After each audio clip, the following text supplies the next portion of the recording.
Heya Cryptozens, welcome back to the Crypto Overnighter. My name is Nikodemus and we do crypto news analysis nightly at 10 p.m.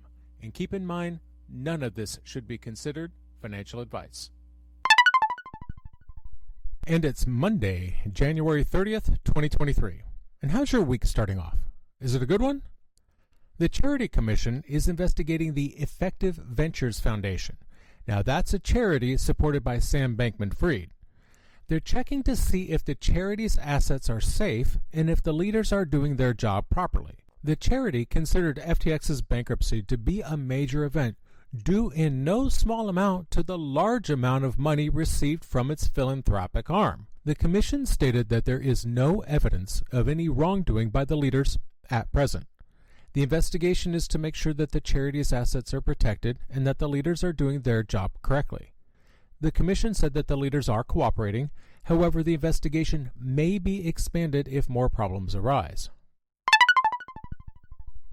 FTX wants to exclude its Turkish operations from its bankruptcy case. Now, it believes that Turkish authorities won't follow U.S. court orders. FTX filed for bankruptcy on November 11th. Delaware authorities and the new owners are trying to clean up its affairs from 130-plus global entities. FTX's Turkish assets were seized by authorities days after the bankruptcy filing. The new U.S. management says that Turkish assets are useless for restructuring plans. And that makes sense, right? The Turkish government has those assets. There is no guarantee that Turkey is going to be giving those funds back. So you can't use them as part of your calculations when it comes to the bankruptcy plans. Now, FTX said in a court filing that U.S. court orders will not be followed by the Turkish government and the FTX cannot control the Turkish operations. It added that it can't fulfill its duties under the bankruptcy code. FTX Turkey is a local exchange owned by FTX Trading and SNG Investments. The activities and assets of FTX Turkey are mainly in Turkey. FTX Trading can still take action under Turkish law. Some creditors in Turkey have already filed claims. In fact, FTX staff deposited their paychecks in the company due to the distrust of local banks and lira depreciation. Yikes. A hearing for FTX's case is set for March 8th.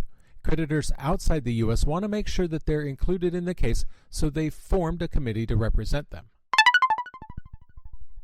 8 months before FTX Australia closed, the Australian financial regulator ASIC expressed some concerns about its operations. Now, ASIC in this case stands for Australian Securities and Investments Commission. ASIC was worried about how FTX got a license in Australia through a company takeover. What happened is FTX got its Australian financial services license by taking over IFS Markets in December of 2021. They opened for business in March of 2022. This allowed FTX to avoid the same level of scrutiny that new licensees usually face. Now, this was stated by ASIC chairman Joe Longo. The regulator issued a notice to FTX in the same month that it started operating. This required FTX to provide information about its operations for the assessment of AFSL license conditions. The notice allowed ASIC to ask for documents about the financial services provided by FTX and to determine if FTX meets the fit and proper person test. A document obtained by The Guardian showed that between ASIC's first concerns and FTX's collapse, the regulator monitored FTX and issued 3 notices. The document showed that in October, the regulator was still concerned about FTX's operations. FTX Australia stopped operations along with 130 other FTX-linked companies when FTX filed for bankruptcy on November 11th. The financial license of FTX Australia was suspended on November 16th and it went into voluntary administration. About 30,000 Australian customers and 132 companies are owed money or cryptocurrency from the exchange. India will probably keep its tough crypto tax laws in their new budget. This new budget will be announced by Finance Minister Nirmala Sitharaman on Wednesday.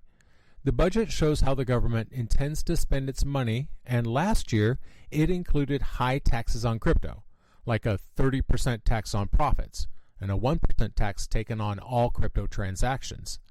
The crypto industry was upset about this.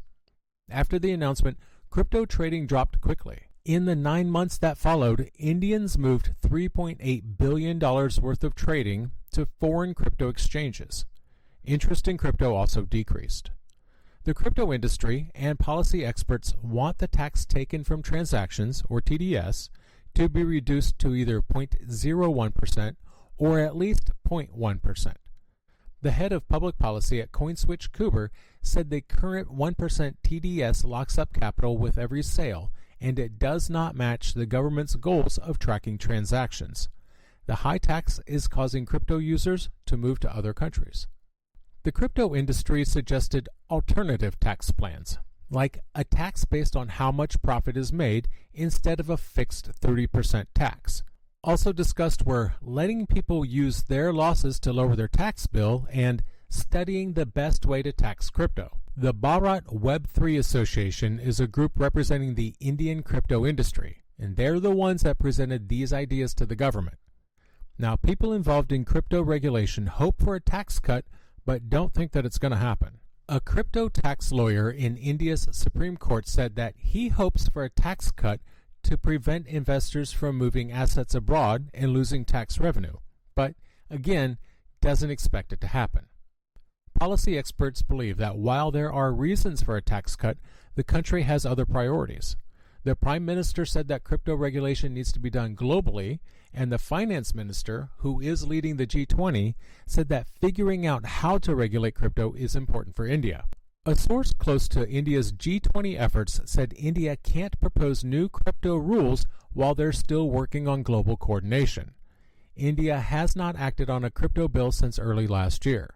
It's unknown if India is going to talk about its plan to launch its own central bank digital currency by December.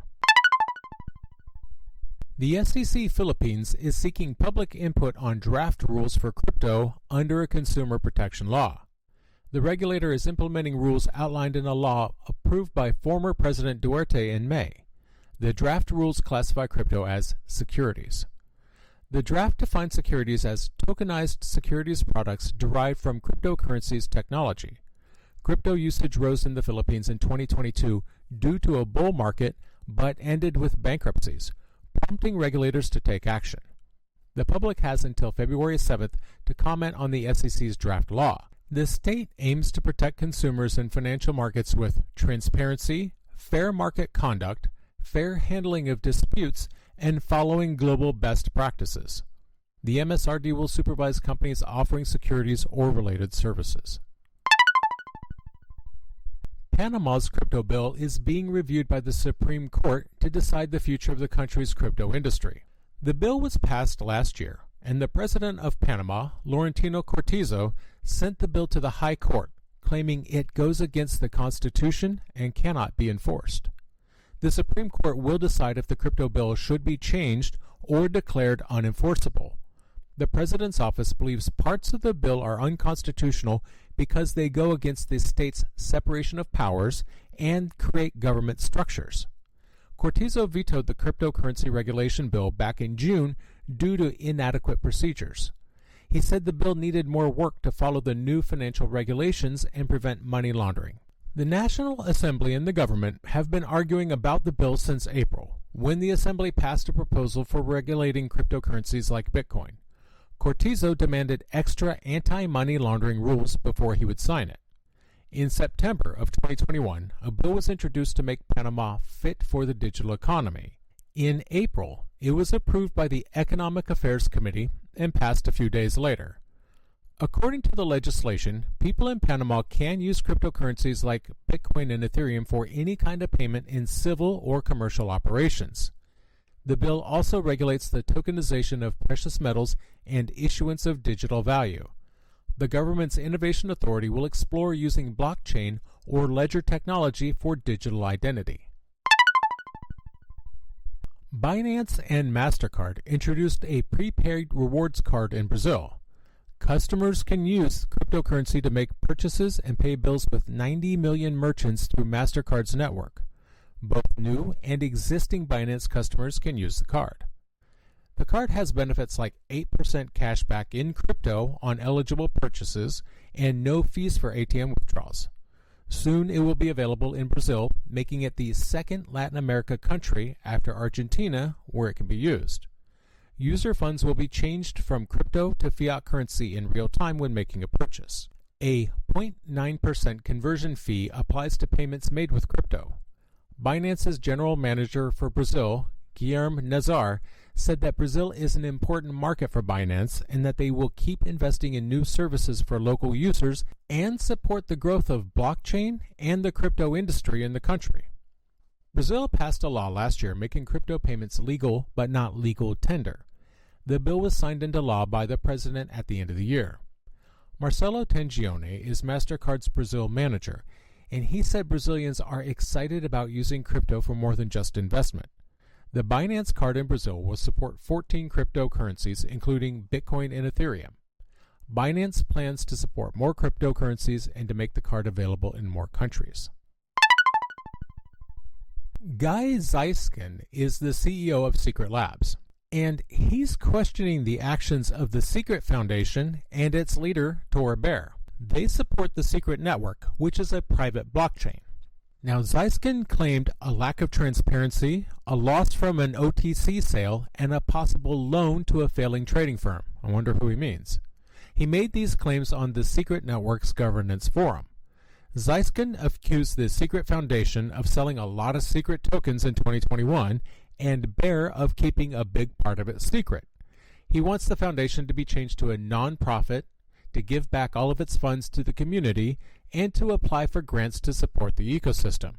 Zeiskin said the community is creating a restructuring proposal to be shown soon. Now, Baer admitted to selling $2.6 million of secret tokens in 2021. He explained that he received the tokens as compensation and sold them when they became available. He posted his response on the same governance forum. Now, Baer admitted the foundation should change. He suggested restructuring or creating a board. He said that there should be standards for compensation and transparency in the future. He explained that the foundation's transparency reports did not mention employee compensation, including his own. He also pointed out that his token sales were listed on the foundation's 2021 tax filings and reviewed by Labs. Baer didn't talk about the claimed loan to Alameda. He previously spoke about the OTC sale mishap on the governance forum. He said that the foundation tried to sell $200,000 in secret tokens. He said that they got scammed by someone pretending to be a venture capitalist and Baer on Telegram. The foundation chose not to tell the community about the incident until 18 months after it happened. So they're living up to the name secret. On January 18th, Russian-speaking Binance users reported blocked accounts. They said that they were unable to withdraw funds. The users created a Telegram group to report the issue, stating that their accounts were blocked without warning. Over 1,000 people have joined the Telegram group after their accounts were blocked. They believe that the blockages are related to the U.S. Department of Justice's enforcement against BitSlotto. The group members admit to using BitSlotto and having transactions with Binance accounts, and some are angry and confused about the action against BitSlotto. One chat member said that they lost money on exchanges and called the bans lawless. Another user questioned how money can be considered dirty when BitSlotto has not been proven guilty and those blockages are based on accusations. A Binance representative confirmed that the account suspensions are connected to BitSlotto. The compliance and investigation team suspended some accounts from countries in Eastern Europe. Most suspensions were temporary, and 91% of the accounts have been unlocked. Users were notified, and funds are safe. A small number of affected users were given law enforcement contact information. Binance suggested users check the article on reasons for account blockages and what to do. BitSlotto is a cryptocurrency service that allows trading through an exchange and peer-to-peer services. It has significant operations in Russia, reportedly located in the Federation Tower skyscraper in Moscow. The U.S. government claims that BitSlotto did not follow proper Know Your Customer procedures, making it a place for criminal funds and proceeds. Certic is a blockchain security company, and they claim to know the real identity of a scammer connected to the Monkey Drainer phishing scam. Now, Monkey Drainer is a fake name used by a scammer who steals NFTs using a technique called ice fishing. The people responsible for the phishing scam took millions of dollars worth of Ether by using fake NFT minting websites. CertiK discovered messages between two scammers involved in a $4.3 million Porsche NFT phishing scam and linked one of them to a Telegram account that sells the Monkey Drainer phishing kit. A message showed someone called Zento, referring to the thief as Kai. Now, Zento was mad because Kai didn't give them a share of the stolen money. Zento told Kai to send the stolen funds to, quote, our address. CertiK figured out that a shared wallet received the $4.3 million in stolen crypto, and it has a connection to the main Monkey Drainer scammer wallets, because another message showed Zento used Telegram to talk to Kai.